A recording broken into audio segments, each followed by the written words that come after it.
وآخرون مرجون Lamar اللہ، اور کچھ اور ہیں کہ جن کے معاملے کو مؤخر کر دیا گیا ہے اللہ کے حکم سے. اما یعذبہم، اللہ چاہے گا تو انہیں عذاب دے گا، واما یتوب علیہم، اور چاہے گا تو ان کو بھی توبہ کی توفیق دے گا یا ان کی توبہ قبول فرما لے گا. واللہ علیم حکیم، اور اللہ علیم اور حکیم ہے. ان کا ذکر جو ہے پھر بعد میں آئے گا، کچھ عرصے کے بعد گویا کہ وہ آیات نازل ہوئی کہ جن میں ان کی توبہ بھی بعد میں قبول ہو گئی. لیکن 50 دن کا بڑا سخت سوشل بائیکاٹ. والذین اتخذوا مسجدا ضرارا وکفرا وتفریقا بین المؤمنین وارصادا لمن حارب اللہ ورسولہ من قبل، اور وہ لوگ کہ جنہوں نے ایک مسجد بنائی ہے ضرار کے طور پر، زدم زدہ، ضرر سے ضرار باب مفعلہ ہے، وکفرا اور کفر کے لیے، وتفریقا بین المؤمنین اور اہل ایمان میں تفریق پیدا کرنے کے لیے، وارصادا لمن حارب اللہ ورسولہ اور ان لوگوں کو گھات فراہم کرنے کے لیے، جائے پناہ دینے کے لیے کہ جو اللہ اور اس کے رسول سے جنگ کر رہے ہوں، من قبل، جو کہ اس سے پہلے سے اللہ اور اس کے رسول سے جنگ کر رہے تھے. یہ مسجد ضرار بنائی تھی منافقین نے مدینے کے اندر، اور مسجد قباء کے قریب کے علاقے ہی میں تھی یہ. اور یہ اصل میں اس کے پیچھے ایک شخص تھا ابو عامر راہب، خزرج کا یہ شخص تھا. اور یہ شخص بھی ویسے بڑا عالم شخص تھا، اور یہ عیسائی ہو گیا تھا اور راہب ہو گیا تھا. جیسے کہ ورقہ ابن نوفل تھے، وہ قرشی تھے، لیکن وہ بھی ان کی طبیعت سلیم تھی، عقل سلیم اور فطرت سلیمہ کی روشنی میں انہوں نے بھی اس وقت پھر بت پرستی چھوڑ کر اور عیسائیت اختیار کر لی تھی. کان یکتب التوراۃ بالعبرانیہ، اور اتنے بڑے عالم تھے کہ تورات عبرانی زبان میں لکھا کرتے تھے. تو اس حوالے سے اسی طرح کی ایک پیرلل شخصیت یہ ہے، ابو عامر خزرج کے تھے یہ. لیکن یہ شخص جو ہے راہب بنا، لیکن اس کو معاملہ برعکس ہوا. ورقہ ابن نوفل نے تو حضور کی تصدیق کی جب حضرت خدیجہ رضی اللہ تعالی عنہا لے کر گئی ہیں حضور کو، ان کا کہ یہ وہی ناموس ہے جو موسیٰ اور عیسیٰ پر آیا تھا، اور اللہ کرے کہ میں اس وقت تک زندہ رہوں جب کہ آپ کی قوم آپ کو یہاں سے نکال دے گی. تو حضور حیران ہوئے، اب مخرجیہم، کیا یہ لوگ مجھے یہاں سے نکال دیں گے؟ تو ان کا کہ ہاں یہ معاملہ ایسا ہی ہے، جس کے ساتھ بھی ہوا ہے پھر اس کی قوم نے اس کے ساتھ دشمنی کی ہے. تو برعکس رویہ یہ تھا اس کا، ابو عامر خزرجی کا، کہ یہ جو ہے حضور کا شدید ترین دشمن ہو گیا. بدر کی شکست جب ہو گئی کفار کو، تو پھر یہ مکے ہی میں جا کر آباد ہو گیا، اور وہاں یہ سازش کرتا رہا. اور یہ فوج جو ابو سفیان لے کر آئے احد میں، اس کے پیچھے بھی اس کی سازش کار فرما تھی. اور احد میں ساتھ آیا مشرکین کے، اور وہاں آ کر اس نے مسلمانوں کے جب لشکر آمنے سامنے ہوئے تھے دامن احد میں، تو اس نے باہر نکل کر تقریر کی تھی انصار مدینہ پر، جو بھی اثرات اس کے تھے قدیم کے. نیک آدمی تھا، عالم آدمی تھا، زاہد آدمی تھا، راہب تھا. تو اس حوالے سے اس نے چاہا تھا کہ انصار کو برگشتہ کریں محمد رسول اللہ صلی اللہ علیہ وسلم سے کہ وہ علیحدہ ہو جائیں، لیکن اس کی کوئی چال چلی نہیں تھی، کامیاب نہیں ہو پائی تھی. پھر یہ کہ اس کے بعد جب حنین کی بھی جنگ ہو چکی، اور پھر تھک ہار کر جب اسے معلومات جزیرہ نماء عرب میں تو میرے لیے کوئی جگہ نہیں ہے، تو پھر وہ شام چلا گیا تھا. شام میں مقیم رہ کر اس کا سلسلہ جنبانی جاری تھا مدینے کے منافقین کے ساتھ. اور وہاں سے اس نے انہیں حکم دیا کہ ایک مسجد بناؤ، ہو ذرا مدینے سے باہر، تاکہ جو بھی ہمارے سازشی عناصر ہیں وہ وہاں جمع ہو سکیں. یہ آپ کہیں گے مسجد ہے، یہ تو ہم مسجد میں نماز پڑھنے کے لیے جمع ہوتے ہیں. اور چونکہ مدینے سے ذرا باہر ہوگی، لہذا اس کی خبریں بھی عام طور پر لوگوں کو نہیں ملیں گی. باہر سے کوئی پیغام مجھے بھیجنا ہوگا، میں وہاں پہنچا دوں گا. تو نام اس کا مسجد رکھا گیا، اصل میں وہ فتنے کا ایک مرکز تھا جو تعبیر کیا گیا. تو والذین اتخذوا مسجدا ضرارا وکفرا وتفریقا بین المؤمنین وارصادا لمن حارب اللہ ورسولہ، یہ تھے مقاصد اس مسجد کی تعمیر کے. مسجد نما عمارت جو انہوں نے بنائی تھی کہ وہ اصل میں مسلمانوں کو نقصان پہنچانے کے لیے، کفر کی تقویت کے لیے، اہل ایمان میں تفریق پیدا کرنے کے لیے، اور جو بھی اللہ اور اس کے رسول کے دشمن ہیں ان کو ایک جائے پناہ اور ان کے لیے ایک گھات کی جگہ کہ وہ وہاں جا کر آ کر بیٹھے. جی مسافر ہیں، مسجد کے اندر ٹھہرے ہوئے ہیں، ان کے اوپر کوئی جو ہے کوئی تعارض ان سے نہ کرے. وَلَيَحْلِفُنَّ إِنْ أَرَدْنَا إِلَّا الْحُسْنَى، اور ان قریب وہ قسمیں کھا کر کہیں گے کہ نہیں حضور، ہماری کوئی بری نیت نہیں تھی، کوئی ارادہ نہیں تھا، بلکہ یہ کہ ہم نے تو نیکی کا ارادہ کیا تھا. اصل میں دوسری مسجد ہم سے دور پڑتی تھی، کچھ جماعت میں ہماری کچھ نمازیں رہ جاتی تھی جماعت سے، ہم نے کہا کہ ہم ایک مسجد اور بنا لیں تاکہ ہماری تمام جو نمازیں ہیں باجماعت ادا ہو جائیں. واللہ یشہد انہم لکاذبون، اللہ گواہی دیتا ہے کہ یہ جھوٹے ہیں. لا تقم فیہ، انہوں نے آ کے حضور سے درخواست کی، ایک دفعہ حضور آپ تشریف لے چلیے، آپ کے آنے سے وہاں بڑی برکت ہو جائے گی، تو آپ مسجد جو ہے ہماری اس کو بھی یہ سعادت نصیب ہو جائے کہ آپ قدم رنجاں فرمائے وہاں۔ لیکن اللہ تعالیٰ نے بروقت روک دیا۔ لا تقم فیہ ابدا، اے نبی آپ اس مسجد میں کبھی کھڑے نہ ہو۔ لمسجد اسس علی التقوی من اول یوم، یقیناً وہ مسجد جو پہلے دن ہی سے تقوی پر تعمیر کی گئی، مسجد قباء قریب ہی تھی، اور یہ وہ مسجد ہے کہ جو سب سے پہلے تعمیر ہوئی ہے، اور اس کی بنیاد تقوی پر تھی۔ حضور جب ہجرت کا سفر اختیار کر کے آئے تھے، مدینے پہنچے تو وہاں پہلا پڑاؤ تھا، مدینے سے 3 میل باہر، اس پڑاؤ کی جگہ پر یہ وہ مسجد قباء ہے۔ تو مسجد اسس علی التقوی من اول یوم، پہلے دن سے جو مسجد جو ہے تقوی پر جس کی بنیاد رکھی گئی، احق ان تقوم فیہ، وہ زیادہ حقدار ہے، مستحق ہے اس کی کہ آپ اس میں کھڑے ہوں، اس میں نماز پڑھیں۔ فیہ رجال یحبون ان یتطہروا، اس میں وہ لوگ ہیں کہ جن کو بڑی پسند ہے یہ بات کہ وہ بہت پاک رہیں، بہت پاک رہیں۔ واللہ یحب المطہرین، اور اللہ تعالیٰ کو ایسے لوگ بہت پسند ہیں کہ جو بہت زیادہ پاکی کو پسند کرتے ہوں۔ ان سے پوچھا گیا پھر مسجد قباء والے مسلمانوں سے کہ آپ لوگوں کی وہ کون سا وصف ہے آپ کا جس کی وجہ سے اللہ تعالیٰ نے اتنی مدح فرمائی ہے کہ یہ بڑے متطہرین ہیں، مطہرین، اور اللہ ان کو پسند کرتا ہے؟ تو انہوں نے فرمایا کہ ہم قضاء حاجت کے بعد ڈھیلے بھی استعمال کرتے ہیں اور پھر پانی سے بھی طہارت کرتے ہیں۔ تو یہ دونوں طریقے سے وہ اپنا استنجا جو ہے وہ پوری طریقے سے کرتے تھے، اسی کو سمجھا گیا ہے کہ اللہ تعالیٰ نے اس کی تعریف فرمائی ہے۔ فیہ رجال یحبون ان یتطہروا واللہ یحب المطہرین افمن اسس بنیانہ علی تقوی من اللہ ورضوان، تو کیا بھلا وہ کہ جس نے اپنی بنیاد رکھی ہو اپنی عمارت کی تقوی پر اللہ کی طرف سے اور اس کی رضا پر، وہ بہتر ہے ام من اسس بنیانہ، یا وہ کہ جس نے اپنی تعبیر کی بنیاد رکھی ہے علی شفا جرف ہار، ایک ایسی کھائی کے کنارے پر جس کا کنارہ گرا چاہتا ہے، فنہارا بہی فی نار جہنم، تو پھر وہ اس کو لے کر گر گیا نار جہنم میں۔ یعنی یہ کہ انسان تعبیر کرتا ہے تو کوئی جگہ دیکھتا ہے، فرض کیجئے کوئی ایسی جگہ ہے کہ نیچے سے کھوکھلی ہے،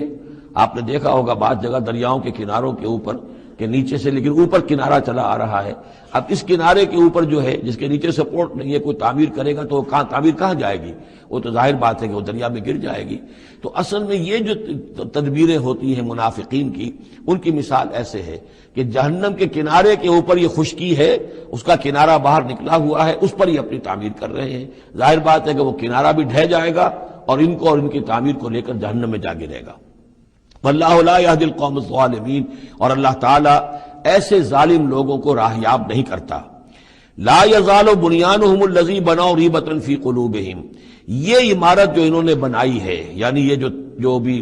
منافقت کی عمارت انہوں نے تعمیر کی ہے اور تانا بانا بنا ہے، یہ عمارت جو انہوں نے بنائی ہے اب رہے گی ان کے دلوں میں، شکوک و شبہات پیدا کیے رکھے گی، الا ان تقطع قلوبہم، الا یہ کہ ان کے دل کے ٹکڑے کر دیے جائیں۔ اس کو یوں سمجھیے کہ اگر فرض کیجئے کسی کے جسم میں کینسر بہت پھیل گیا ہو تو ظاہر بات ہے آپریشن نہیں ہو سکتا، کیا کریں گے آپ؟ پورے جسم کے ٹکڑے کر دیں گے؟ وہ تو اس ٹیشو میں بھی ہے، اس ٹیشو میں بھی ہے، اس ٹیشو میں بھی ہے، وہاں بھی پہنچ گیا، یہاں بھی پہنچ گیا ہے، اب ممکن نہیں۔ تو اسی طریقے سے ان کے دلوں کے اندر اس کی جڑیں اتنی گہری جا چکی ہیں منافقت کی کہ ان کے دلوں سے منافقت کی جڑیں نکل ہی نہیں سکتی، الا یہ کہ دل کے ٹکڑے ٹکڑے کر دیے جائیں، دل ریشہ ریشہ کر دیا جائے تو آپ جڑیں نکال لیں، ورنہ اس کے بغیر ممکن نہیں ہے۔ یعنی اس درجے راسخ ہو چکے ہیں۔ لا یزال بنیانہم الذی بنوا ریبۃ فی قلوبہم الا ان تقطع قلوبہم واللہ علیم حکیم، اللہ تعالی علیم اور حکیم ہے۔ ان اللہ اشتری من المؤمنین انفسہم واموالہم بان لہم الجنہ، یہ دو آیات پھر بہت اہم آ گئی ہیں۔ یقیناً اللہ نے خرید لی ہے اہل ایمان سے ان کی جانیں بھی اور ان کے مال بھی، اس قیمت پر کہ ان کے لیے جنت ہے۔ یقاتلون فی سبیل اللہ، یہ ہے بیع و شرع جو ایک صاحب ایمان کی اللہ کے ساتھ ہو جاتی ہے۔ ان اللہ اشتری، صاحب ایمان بیچتا ہے، اللہ خریدتا ہے۔ ان اللہ اشتری من المؤمنین انفسہم واموالہم بان لہم الجنہ یقاتلون فی سبیل اللہ، وہ جنگ کرتے ہیں اللہ کی راہ میں، فیقتلون ویقتلون، تو قتل کرتے بھی ہیں، قتل ہوتے بھی ہیں۔ 70 قتل کر دیے انہوں نے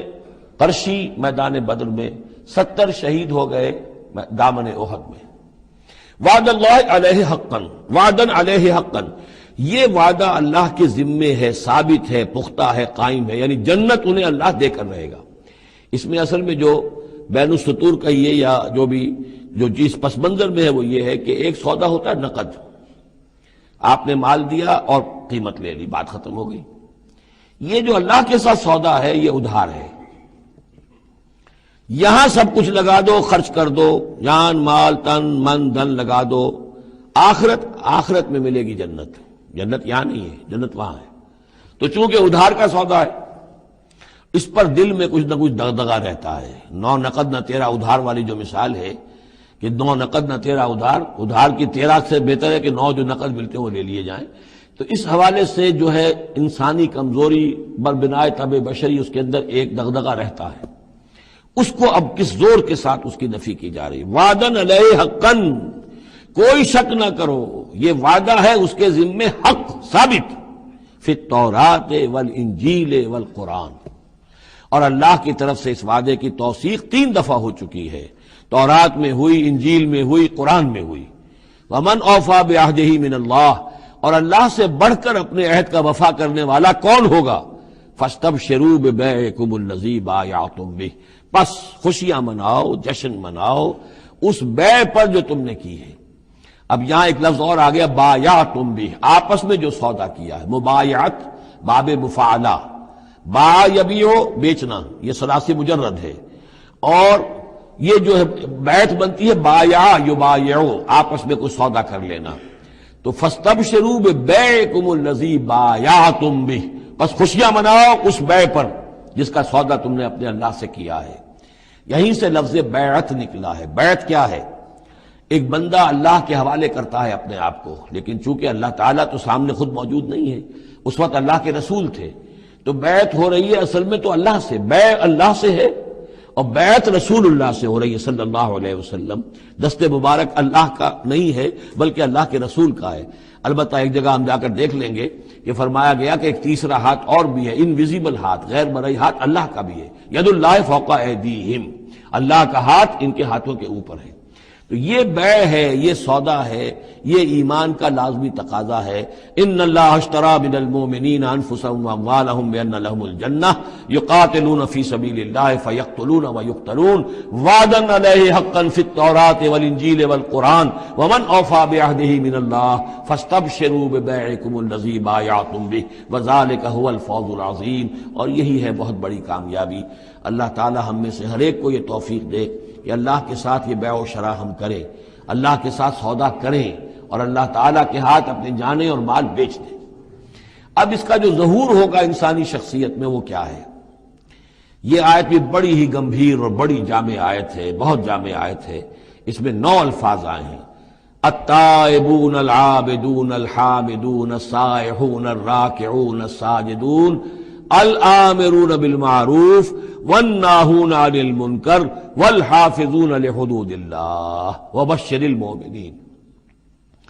توبہ کرنے والے، اللہ کی پرستش اور بندگی کرنے والے، اللہ کی حمد اور تعریف کرنے والے، دنیاوی آسائشوں سے لا تعلق رہنے والے، سائحون پچھلے زمانے میں ہوتا تھا بنباس لینے والے، چلے جانے والے، شہروں کو چھوڑ کر چلے جاتے تھے لوگ جنگلوں کے اندر، لیکن ہمارے ہاں اسلام میں اب سیاحت نہیں رہی ہے، رہبانیت ختم کر دی گئی ہے۔ البتہ روزے داروں پر اطلاق ہوتا ہے، مہاجرین پر، مجاہدین پر جو اللہ کی راہ میں نکلے ہوتے ہیں وہ بھی گویا کہ ان کے مشابہ ہو جاتے۔ لا رہبانیت فی الاسلام الا الصوم، لا رہبانیت فی الاسلام الا الجہاد فی سبیل اللہ۔ الراکعون رکوع کرنے والے، الساجدون سجدہ کرنے والے، اور پھر 3 الفاظ وہ ہیں کہ جو ایک عملی جد و جہد، باقی سارے اوصاف تو اپنے ہیں، ذاتی ہیں، لیکن اس سے جو متعدی ہونا ہے، معاشرے کے ساتھ انہیں جو معاملہ کرنا ہے، جو بھی اب اس دعوت و تحریک کے لیے جو عمل کرنا ہے، الآمرون بالمعروف نیکی کا حکم دینے والے، والناہون عن المنکر بدی سے روکنے والے، اور سب سے زیادہ جامع لفظ آیا حافظون لحدود اللہ، اللہ کے حدود کی حفاظت کرنے والے، گویا کہ خدائی فوجدار بن کر کھڑے ہو جانے والے کہ یہ اللہ کے حدود ہیں، ہم پامال نہیں کرنے دیں گے، ہم انہیں توڑنے نہیں دیں گے۔ یہ ہے وہ در حقیقت کے جو منہج انقلاب نبوی کے ضمن میں اس دور میں جو ایک اجتہاد کی ایک ضرورت ہے کہ جو بھی آخری مرحلہ ہوگا جبکہ وہ سارے مراحل طے ہو چکے ہوں تو اس میں نہی عن المنکر بالید، کہ ہم حدود اللہ کو اب نہیں ٹوٹنے دیں گے اور ہم پوری طاقت کے ساتھ حفاظت کریں گے اللہ کی حدود کی، اور جو بھی منکرات ہیں ان کو روکیں گے۔ وبشر المؤمنین، اور اے نبی ان اہل ایمان کو آپ بشارت دے دیجئے، اللہم ربنا اجعلنا منہم۔ ما کان للنبی والذین آمنوا ان یستغفروا للمشرکین ولو کانوا اولی قربی، اور یہ نبی کے لیے اور نہ ہی اہل ایمان کے لیے یہ روا ہے کہ وہ استغفار کریں، بخشش چاہیں مشرکین کے لیے، خواہ وہ ان کے قرابت دار ہوں، ولو کانوا اولی قربی من بعد ما تبین لہم، اس کے بعد کہ ان کے لیے یہ بات واضح ہو چکی ہو، انہم اصحاب الجحیم، کہ وہ لوگ جہنمی ہیں۔ وما کان استغفار ابراہیم لابیہ الا عن موعدۃ وعدہا ایاہ، اور نہیں تھا استغفار کرنا ابراہیم کا اپنے والد کے حق میں مگر ایک وعدے کی بنیاد پر کہ جو انہوں نے اس سے کیا تھا جب گھر سے نکالا ہے باپ نے، یہ ہم سورہ مریم میں پڑھیں گے، تو اس وقت وعدہ کر کے نکلے تھے، سأستغفر لک ربی انہ کان بی حفیہ، وہ وعدہ نبھاتے رہے، اور وہ نبھاتے اس لیے رہے کہ امید تھی کہ جب تک وہ زندہ تھا باپ کہ شاید اللہ تعالیٰ اس کو ہدایت دے دے اور یہ ایمان پر آ جائے، لیکن جب اس کی موت واقع ہو گئی تو انہوں نے استغفار بند کر دیا، اس لیے کہ اب ثابت ہو گیا کہ وہ در حقیقت کفر کے اوپر اڑا رہا، اور موت جب واقع ہو گئی تو اب تو توبہ کا دروازہ بند ہو چکا۔ فلما تبین لہ انہ عدو للہ، اور جب ان پر یہ بات روشن ہو گئی، واضح ہو گئی کہ وہ تو اللہ کا دشمن ہے، تبرأ منہ، تو ان سے تبری کیا اور ان سے اعلان بیزاری کر دیا۔ ان ابراہیم لأواہ حلیم، یقیناً ابراہیم تو بہت نرم دل تھے اور بہت ہی حلیم الطبع تھے۔ وما کان اللہ لیضل قوما بعد اذ ھداھم، اور یہ اللہ کی شان نہیں ہے، اللہ کا یہ طریقہ نہیں ہے کہ وہ کسی قوم کو گمراہ کر دے اس کے بعد کہ انہیں ہدایت دی ہو، حتی یبین لہم ما یتقون، جب تک کہ واضح نہ کر دے جس چیز سے بچنا چاہیے۔ یعنی جب تک یہ آیت قرآن میں نہیں اتری تھی، اگر کسی مسلمان نے اپنے کسی مشرک باپ یا ماں کے لیے دعا کی ہے تو اللہ نے اس کے لیے معافی کا اعلان کر دیا کہ چونکہ اس بات سے ابھی تک تمہیں آگاہ نہیں کیا گیا تھا کہ اہل ایمان کے لیے روا نہیں ہے کہ مشرکین کے لیے استغفار کریں، تو جب تک یہ حکم نہیں آ گیا تھا جو بھی اگر کسی نے کیا ہے تو اللہ تعالیٰ اس پر کوئی باس پرس نہیں کرے گا۔ ما کان اللہ لیضل قوما بعد اذ ھداھم حتی یبین لہم ما یتقون، جب تک کہ واضح نہ کر دیا جائے کہ ان چیزوں سے آپ کو بچنا ہے۔ ان اللہ بکل شیء علیم، یقیناً اللہ تعالیٰ ہر شے کا جاننے والا ہے۔ ان اللہ لہ ملک السماوات والارض، یقیناً اللہ ہی کے لیے ہے آسمانوں اور زمین کی بادشاہی، یحیی و یمیت، وہی زندہ رکھتا ہے، وہی موت وارد کرتا ہے۔ ما لکم من دون اللہ من ولی ولا نصیر، اور تمہارے لیے کوئی نہیں ہے، کوئی نہ حمایتی اور نہ کوئی مددگار اللہ کے سوا۔ لقد تاب اللہ علی النبی والمہاجرین والانصار، اللہ تعالیٰ مہربان ہوا، شفقت فرمائی اللہ تعالیٰ نے اپنے نبی پر بھی صلی اللہ علیہ وسلم، والمہاجرین اور مہاجرین پر، والانصار اور ان انصار پر، الذین اتبعوہ فی ساعۃ العسرۃ، جنہوں نے ان کا ساتھ دیا، ان کی پیروی کی، ان کا اتباع کیا بڑی مشکل وقت میں۔ یہ اسرہ جو ہے اس کو کہا جاتا ہے تبوک کو جیش الاسرہ، بہت ہی تنگی تھی، راشن کی بہت کمی تھی، بھوک کا معاملہ، قحط کا معاملہ، بہت سخت آزمائش تھی جو اللہ تعالیٰ نے اس وقت مسلمانوں کی ہے، لیکن جن لوگوں نے ساتھ دیا، ثابت قدم رہے، ان کے لیے اب یہ کہ اللہ تعالیٰ کی طرف سے اعلان عام ہو رہا ہے۔ لقد تاب اللہ علی النبی والمہاجرین والانصار الذین اتبعوہ فی ساعۃ العسرۃ من بعد ما کاد یزیغ قلوب فریق منہم، اس کے بعد کہ ان میں سے ایک گروہ کے دل میں کچھ کجی آنے بھی لگی تھی، پر بنائے طبع بشری، کہیں نہ کچھ کمزوری، جیسے کہ غزوہ احد میں بھی بنو حارثہ اور بنو سلمہ کے بارے میں عارضی طور پر تھوڑی سی کمزوری آ گئی تھی۔ ثم تاب علیہم، پھر اللہ تعالیٰ نے ان پر توجہ فرمائی، عنایت فرمائی، انہ بہم رؤوف الرحیم، یقیناً وہ ان کے حق میں بہت مہربان ہے، رحم فرمانے والا۔ وعلی الثلاثۃ الذین خلفوا، اور اب یہ اعلان ہو گیا ان تین کے بارے میں بھی جن کا کہ معاملہ مؤخر کر دیا گیا تھا، اور وہ تین کعب ابن مالک اور ان کے ساتھ اور بھی ہلال ابن امیہ اور مرارہ ابن ربیع رضی اللہ تعالیٰ عنہ اجمعین، یہ تین صحابہ تھے انصاری۔ وعلی الثلاثۃ الذین خلفوا، اور ان لوگوں پر بھی وہ جو تین کہ جن کا معاملہ ذرا پیچھے ڈال دیا گیا تھا، مؤخر کر دیا گیا تھا، ان پر بھی اللہ نے توبہ فرمائی، یعنی اللہ نے توبہ قبول فرمائی۔ حتی اذا ضاقت علیہم الارض بما رحبت، یہاں تک کہ جب زمین ان پر اپنی تمام کشادگی کے باوجود تنگ پڑ گئی، وضاقت علیہم انفسہم، اور ان پر اپنی جانیں جو ہے بھاری ہو گئیں، وظنوا ان لا ملجا من اللہ الا الیہ، اور انہیں یقین ہو گیا کہ اللہ تعالیٰ سے بچ کر جا کر کوئی اور پناہ گاہ ہے ہی نہیں سوائے اس کے کہ اسی کی جناب میں آ کر پناہ لی جائے۔ لا ملجا من اللہ الا الیہ، جیسے یہ کہ کوئی بچے کو اگر ماں مارتی ہے تو بچہ پھر لپکتا ہے ماں کی طرف، لپٹتا ہے ماں سے، جائے کہاں؟ ظاہر بات ہے کہ مار رہی ہے ماں، لیکن وہ پھر لپٹ رہا ہے ماں کے ساتھ۔ اسی طرح لا ملجا من اللہ الا الیہ، اللہ تعالیٰ کی طرف سے اگر کوئی سختی بھی آئے، سزا بھی آئے، تو آخر بھاگے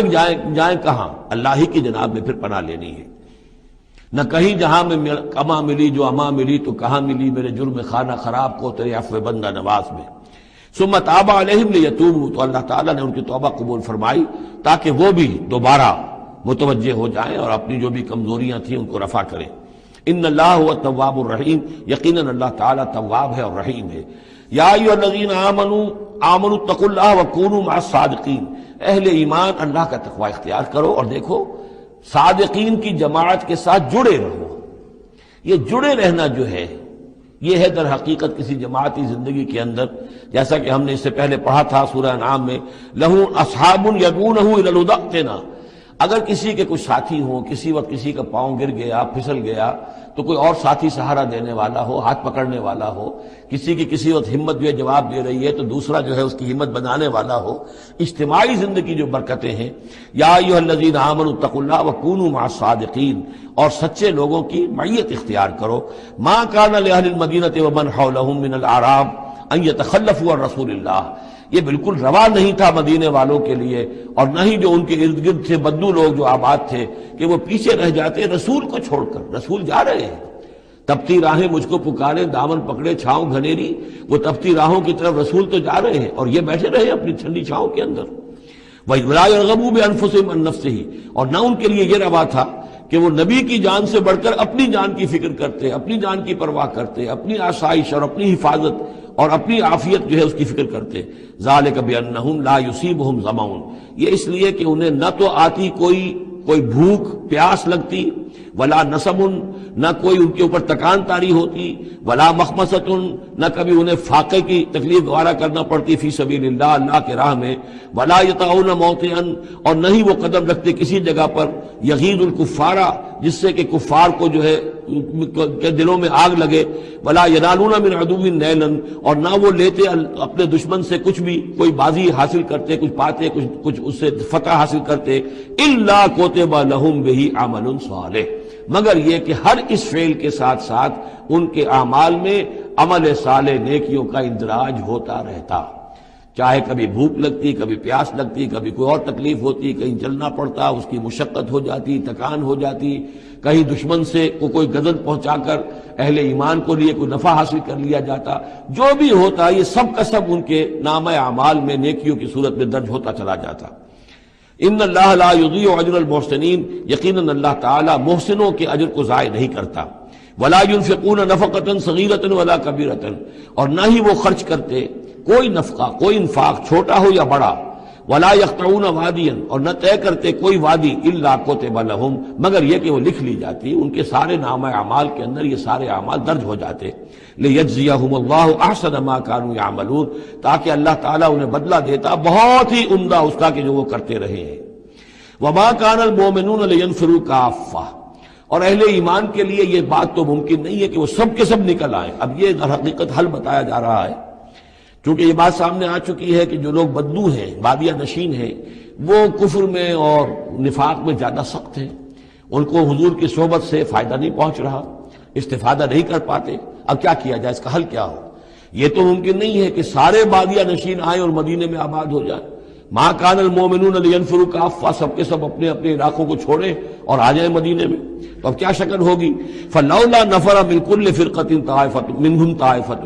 تو کیوں نہ نکلے ہر ایک جماعت میں سے ایک گروہ، ایک حصہ، لیتفقہوا فی الدین، وہ آئیں حضور کی خدمت میں رہیں، تفقہ فی الدین حاصل کریں، دین کا فہم، دین کی سمجھ حاصل کریں۔ وَلَيُنذِرُوا قَوْمَهُمْ إِذَا رَجَعُوا إِلَيْهِمْ، اور پھر جب جائیں اپنی قوم کی طرف واپس تو اپنی قوم کو بھی خبردار کریں، لَعَلَّهُمْ يَحْذَرُونَ، تاکہ وہ بھی بچیں۔ یعنی یہ ایک ہدایت کر دی گئی کہ اب تمام لوگ جو ہیں اس طریقے سے نظام بنایا جائے کہ لوگ آیا کریں گروہ در گروہ، اور یہاں مدینے میں حضور کے پاس قیام کریں، ان کی تربیت ہو، تعلیم ہو، ان کو سمجھایا جائے، سکھایا جائے، پڑھایا جائے، پھر وہ جائیں اور اپنے اپنے علاقوں میں جا کے لوگوں کے اندر اسی تعلیم کو عام کریں۔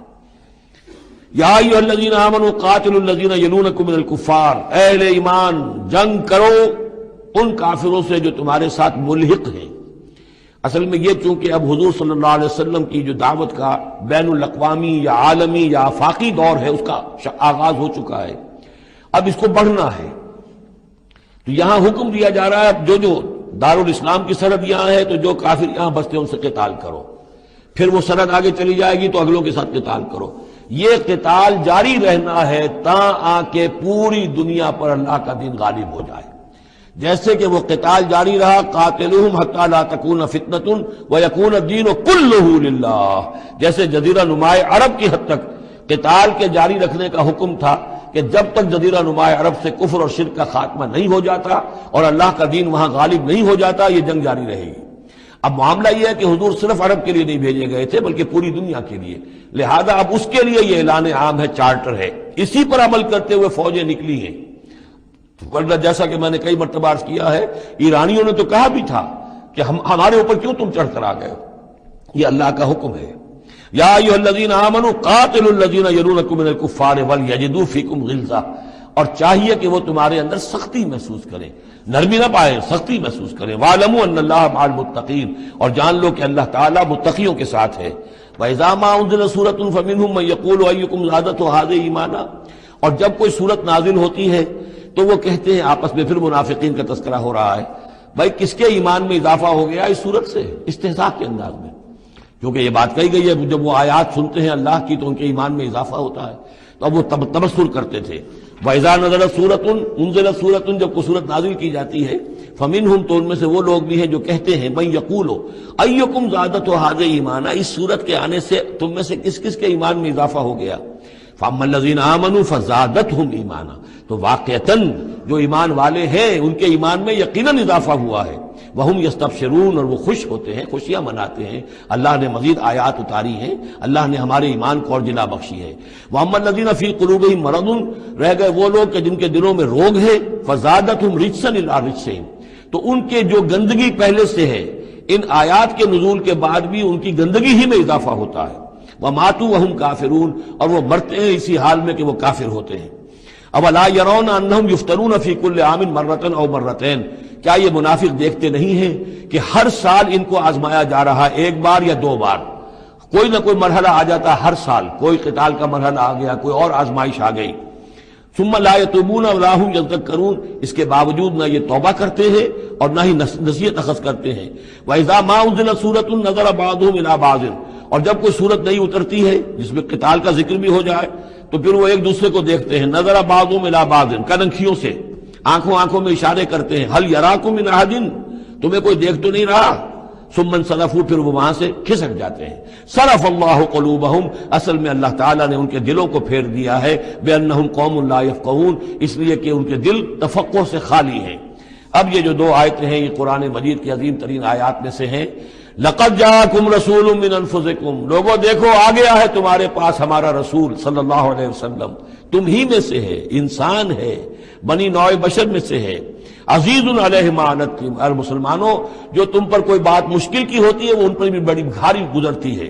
حریص علیکم، تمہارے حق میں بہت حریص ہیں، سارے خیر، ساری خوبیاں، ساری بھلائیاں اللہ تمہیں دے دے۔ بالمؤمنین رؤوف الرحیم، اور اہل ایمان کے حق میں وہ شفیق بھی ہیں، رحیم ہیں، مہربان ہیں۔ فإن تولوا، پھر بھی اگر وہ منہ پھیر لیں، فقل، تو اے نبی کہہ دیجئے، حسبی اللہ،